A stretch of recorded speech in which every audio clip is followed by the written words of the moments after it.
The principles of design help us organize the elements of design in a more effective way. Some people call these the formal properties of art because they are used to organize. Those principles of design are balance, movement, rhythm, contrast, emphasis, pattern, and unity. These principles of design always work together, and as we define them and work with them, we'll always be using one or the other of the principles to help us understand the one we're working on better. They are hardly ever used alone, always used in combinations.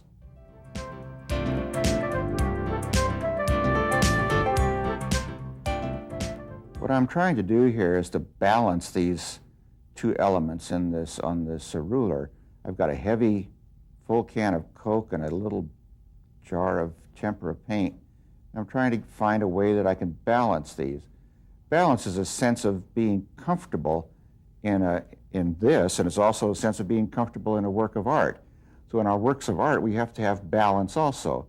We'll see several ways that we can establish balance in a work of art. When two elements on a balance like this, or in a painting also, are equal on both sides of the center, we call that symmetrical balance. If one of the elements seems much larger, but is lighter in weight than the other one, and they still seem to balance even though they are seemingly off-center, we call that asymmetrical balance. In sculpture, if we look at a sculpture, the sculpture is balanced symmetrically. Right down the middle, both elements on both sides are exactly the same. I have another little owl here that is asymmetrically balanced. If we put a line here about where there's equal amount of weight on one side or the other, there's much more on one side, but it seems balanced because of the activity, all the activity and the head being on this side of the sculpture. Paintings also can either be symmetrical or asymmetrically balanced. This painting by Frida Kahlo is symmetrically balanced, with almost everything on one side being the same as that on the other. If we look at a Winslow Homer painting, Winslow Homer's painting has many more objects on one side than it does on the other. It's not symmetrically balanced. If we put a line down the middle, there's more weight on one side than the other, but the little bright spot over here seems to balance all of this weight on this side. Not all paintings need to be balanced asymmetrically or symmetrically. If we look at Mark Tobey's painting with an all-over pattern, there's no need to balance because everything seems to be already in balance. If we want to make projects using symmetrical balance, we can make a whole lot of charts like this with nice bright colors and cut out paper so that they're exactly the same on one side as the other. I can make them very fancy. I can keep adding pieces to that. I can keep building those up and keeping them in symmetrical balance. This would not be in symmetrical balance. So I could put that back in exactly the way it was in symmetrical balance. I can put lines down the center. So you can do all kinds of pieces of paper. You can draw in there, paint in there, add postage stamps, whatever you want to do, but keeping everything the same on both sides of a center line. Asymmetrical balance and projects that work with asymmetrical balance means that we have to have larger spaces on one side, maybe they're duller in color, balanced by a smaller space farther away from the center, from the fulcrum, that gives a sense of balance, a sense of being comfortable. So when we want to play with those, we have to, say we work on projects that are going to use those things, we have to put colors on one side that are a little bit duller, on the other side a little bit brighter to make them seem in balance. We can even move this over to the center a little bit to keep that feels in balance. If this were very bright over here, if we put something over here like this, it would no longer be in balance. This would be stronger. So we want to keep one side a little bit neutral, make the other side a little bit brighter. If we can look at this nice bright red over here, we can balance that. We can move that out farther even if that's so bright in order to make that and keep that in balance. Look, for example, at asymmetrical balance. Here's a photograph that is in visual balance, even though it's asymmetrical. If we put a line down the center of that, there's more activity on one side, but it's duller, more the same. Over here we have a lot of contrast between dark and light. Visually, that feels comfortable.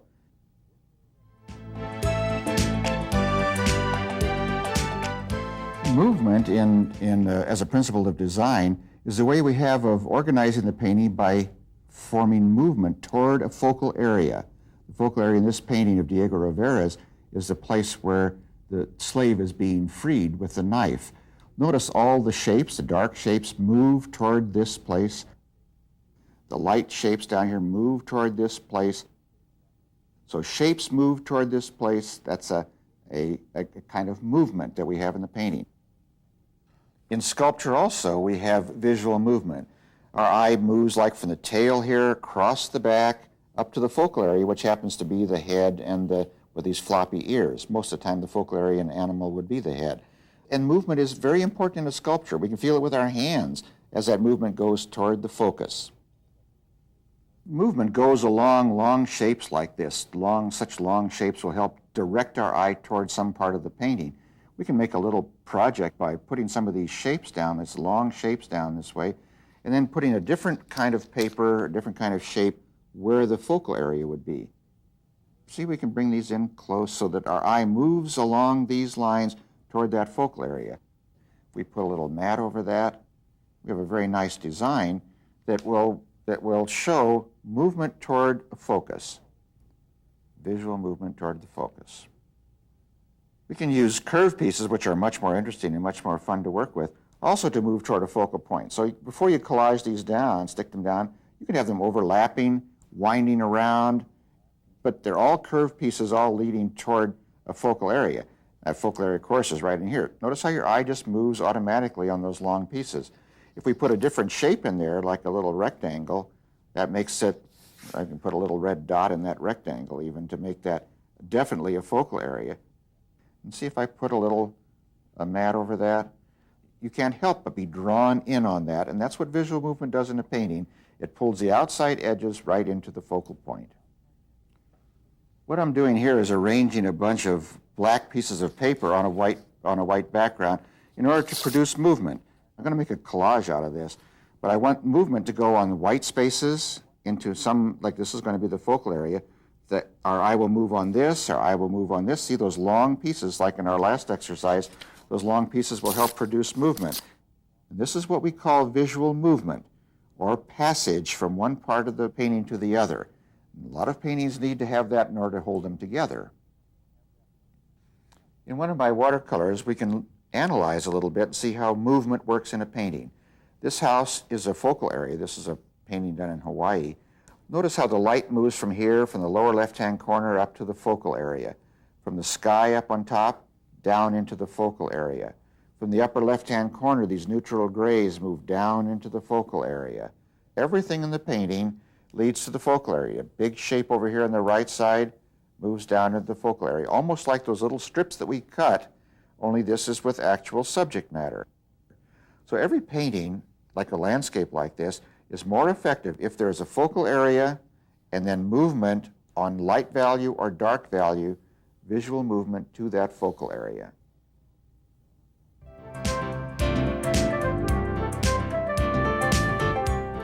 What I'm trying to do here is to arrange these objects. I have some figures and some pillars or posts, arrange them in some sort of a rhythmic pattern. Rhythm is a principle of design that helps us to organize space by having regular repetitions of things happening. We can have regular rhythm, where these could be exactly equally spaced, or we can have irregular rhythm, where we do something like this, that these pieces would still be there in a rhythmic way, but they would be irregular, not quite so evenly spaced. When we look at paintings, we can find that happening in the paintings. We can look at Marcel Duchamp's painting of nude descending a staircase, and we see these rhythmic repetitions of the legs, repetitions of the hips, repetitions of the shoulders, repetitions of the head. This is an abstract painting, but with the repetition and the rhythm, the painting holds together very, very well. We could look at one of Louise Nevelson's sculptures, a photograph of one of her sculptures. Look at the rhythmic pattern over here. Nice repetition helps to organize this part of her composition. Look at Robert Rauschenberg's painting. The red spots in here produce a rhythm because those reds keep popping out all the time, but it's an irregular rhythm. They're all grouped together down here, one by itself here, little bits of red over here. So the rhythm in this painting is irregular. So we can have regular and irregular rhythm that artists use to help organize their paintings. We can also work with a different group of shapes. We're using a whole lot of elements here from other projects that we worked on, but notice that how complex this can get down here. We still have the rhythms established. These are irregular rhythms. Usually irregular rhythms are more exciting than regular rhythms. They might get a little bit monotonous, but the pinks begin to repeat, the people repeat, the greens repeat, the yellows repeat. So we have all these repetitious shapes in here. We have a focal area right in here now in this design because of this shape that's different from all the others. So we have movement and we have focus in here, and we have a beautiful set of rhythms that are being established. Architects are probably the kind of artists that make the most use of rhythm in their work. Notice in the Parthenon, which was designed by an architect a long, long time ago, notice the way the rhythm is in the columns, and that helps unify the surface and helps hold it together. Look at the landscape over here. We have a very irregular rhythm. Notice the way the trees create an irregular rhythm. Usually when trees are just growing in the wilds, they are not in a regular rhythmic pattern, but in an irregular rhythmic pattern.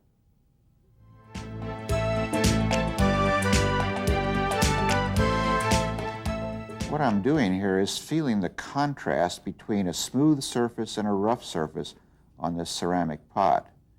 Contrast is the principle of design that helps give us a little bit of excitement in our painting. The opposite of contrast would be sameness, and sameness leads to boredom. So when we want works of art to be exciting, we have to have some sort of contrast. In a painting like Paul Cézanne's still life, the artists use a great many kinds of contrast. For example, to make it exciting, he used contrast between plain areas with no pattern and areas that have lots of pattern. He has contrast between the edges that are hard and crisp and edges that are very soft and almost disappear. He contrasts very dark values with very light values. He contrasts intense colors, bright yellows and reds, with very neutralized colors that are very gray. He contrasts warm temperatures in many places with cool temperatures, grays, greens, and blues. He contrasts textured areas, like all of this cloth in the background here, with non-textured areas, like the surface of the table. He contrasts geometric shapes, like the edges of the table, with very organic shapes of the fruit and vegetables. He contrasts large shapes and very large shape like this back here, and large negative shapes with very small shapes. So he has all of those contrasts, 8 of them altogether, probably more in here, but all of those contrasts help make that painting very, very interesting. One way that you can really begin to understand contrast is to work with a chart that really shows contrast. For example, I started one here, and we're going to keep working on that now, that shows intense color, very bright right the way it comes out of the bottle, and then neutralized with a complementary color. We can show dark value of the same color and light value. We can show edges that are soft, can paint them that way, edges that are hard. You can paint these larger, cut them out, and then put them on the chart. We have an area that has no pattern. These are all of Cézanne's contrasts, and we have area that is patterned. Now we can find things in magazines. For example, we have cool temperature and warm temperature contrast. I cut some pages out of a magazine that show warm temperatures and those that show cool temperatures. We can check areas that are textured and non-textured. This is a textured and a non-textured area. We can do ones with areas with geometric shapes. We can put those in a little collage and mount those on there on the chart. Or we can make them with organic shapes. So we cut pieces that are not geometric. We can make a little collage out of organic shapes. And then we can contrast large and small. And we can put some large shapes in here. And see, we can put big shapes on one side to show large shapes.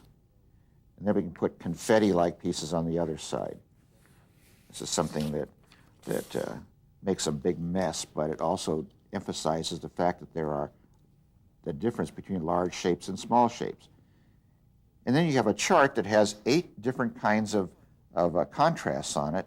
And if you understand these contrasts, then you're able to put them in your paintings and make your paintings more interesting. They certainly will not be boring or the same if you continue to use all these kinds of contrast.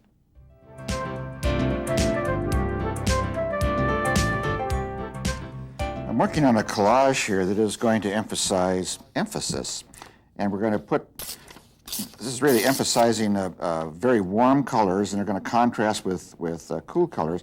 I'm going to do kind of a poinsettia-like design. The focal point is going to be right in here. Now, where we put the focal point in a painting is rather important. If we put a focal point, we don't want to put the focal point right in the middle. That doesn't make it very interesting.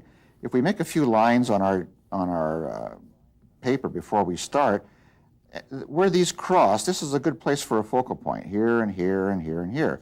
So if we turn it up like this, we're doing a vertical, this is a good place to put the focal point.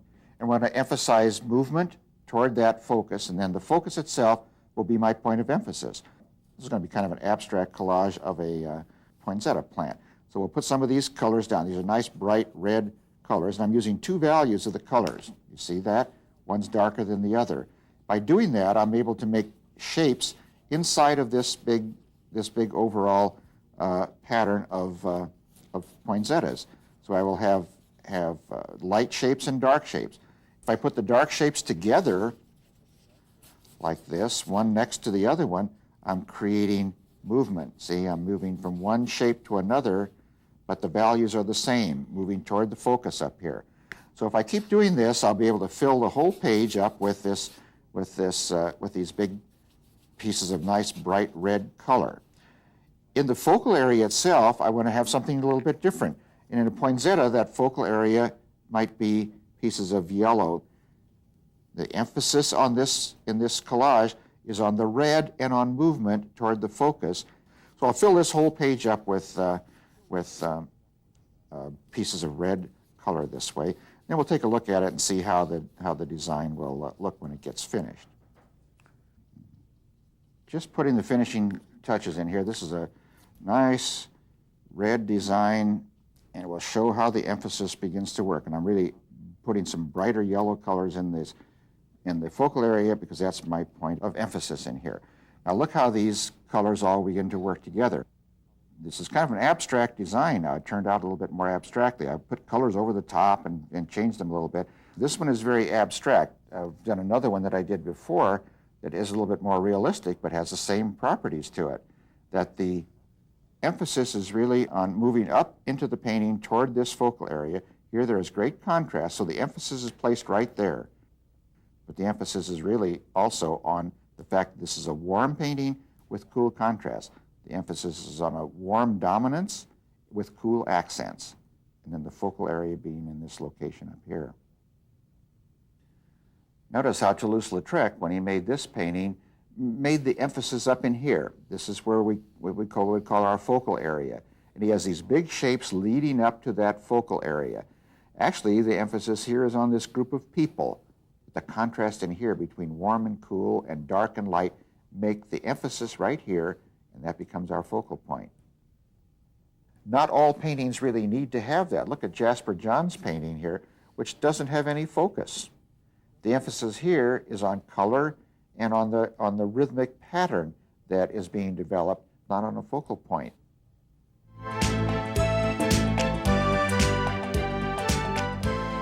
I'm looking at a piece of Indonesian batik, which has been printed in a pattern. Pattern is one of the principles of design that some artists use. Architects use it a great deal, but painters also use it, and many designers do. Pattern is repeated elements of design. Any of the elements of design can be used. Line, texture, shape, color. Look at the pattern on the outside here as it's repeated around the edge. That's a border pattern. This little piece has also got pattern in it, repeated constantly from one part to another, over and over and over and over again to make a regular pattern. This is a regular pattern on the outside. Patterns can be both regular and irregular. but these are all regular patterns that are woven into that cloth.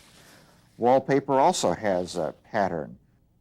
Look at the repeated elements that keep repeating all the time.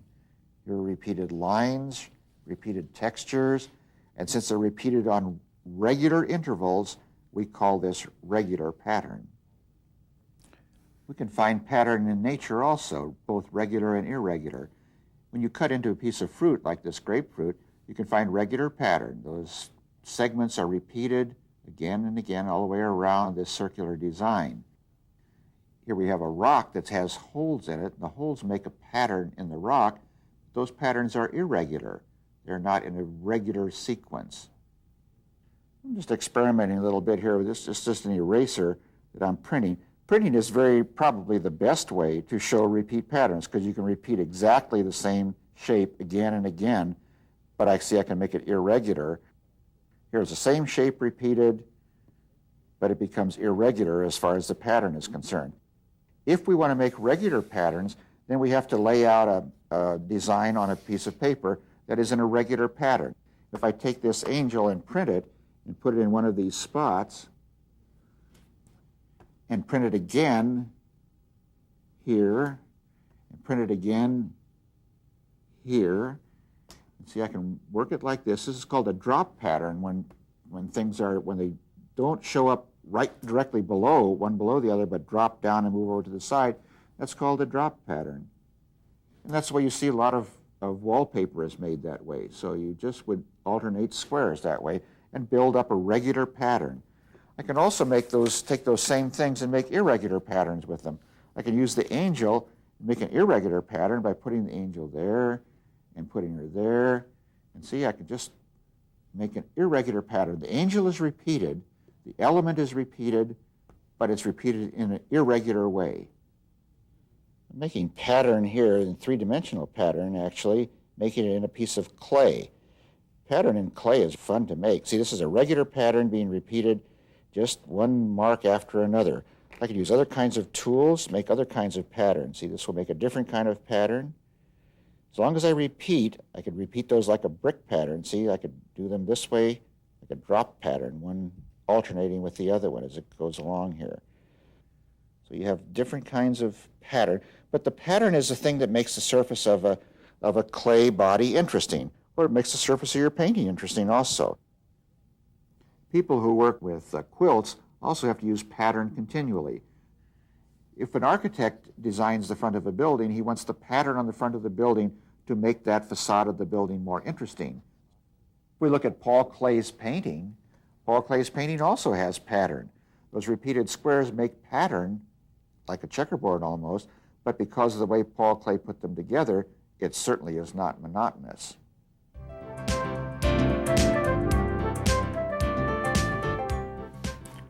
What I'm trying to do here is to bring order out of chaos. There are a bunch of pieces of colored paper here. I'm trying to organize them and trying to create some kind of unity that it all feels together. The opposite of unity is chaos, and that's about the way this seems now. We can create a sense of unity a little bit if we kind of bring these together a little, but if we overlap them and bring them closer together, even pieces that are closer together, they'll begin to feel more unified if we kind of cluster them. So by bringing them closer together, I can make them feel unified. If I take out a few of these colors, like take out some of these green ones, maybe leave one for accent after a while, and have all the colors more related to each other, that establishes a greater sense of unity. See, they're all kind of warm against that cool background, and that establishes a better sense of unity. Now, I can also line up edges. I can take the edges of these things and line them up so that they continue from one edge to another and can tie the pieces together like that, so that that edge goes all the way across, comes down and ties those. If I tie those edges together, that will give me another sense of unity, of establishing a sense of belonging, everything belonging together. Unity actually in a work of art, see if I line things up like this a little bit, unity in a work of art means that everything seems to belong, everything seems to work together. And then if I put this green piece in here as a focal area, See, I can get all these pieces together. I've left out a few of those green ones. I've unified it by using similar warm colors with a cool accent, lining up edges, clustering things together. All of those are ways that artists can use to unify a painting. If we look at a couple of works of art that people have done just in recent years, we can see how unity has been established by these artists. Louise Nevelson, in her wood construction, has all kinds of pieces of wood. If we look at the center part in here, it doesn't have any relation to these pieces at all, except that they're three-dimensional, but by painting them all white, that unifies this whole surface. It's going to be a very many different kinds of things happening, but a single color will help unite them all. We could look at a painting by George Seurat. Now look at the unity that's established in here. It's almost by technique, because all the figures are painted very much alike with all their hard edges and their stylization. It helps unify the whole surface because the figures are all over the surface. Not only that, all this surface is made up of very small dots in a technique called pointillism. And all those points of color help establish a sense of unity also throughout the surface. It's all a similar kind of texture. So by style and by texture and by brushstroke, we can also establish unity in the painting. Look at one of Van Gogh's drawings. The reason this is unified is because you can see all of those marks, little dots, little lines, helps establish a sense of unity. So does the feeling of going from forward back into the painting in perspective. That helps establish unity. And the same color is used in the ink throughout the work. So here we have marks, the kind of color, the feeling of space going back into the painting. That establishes unity.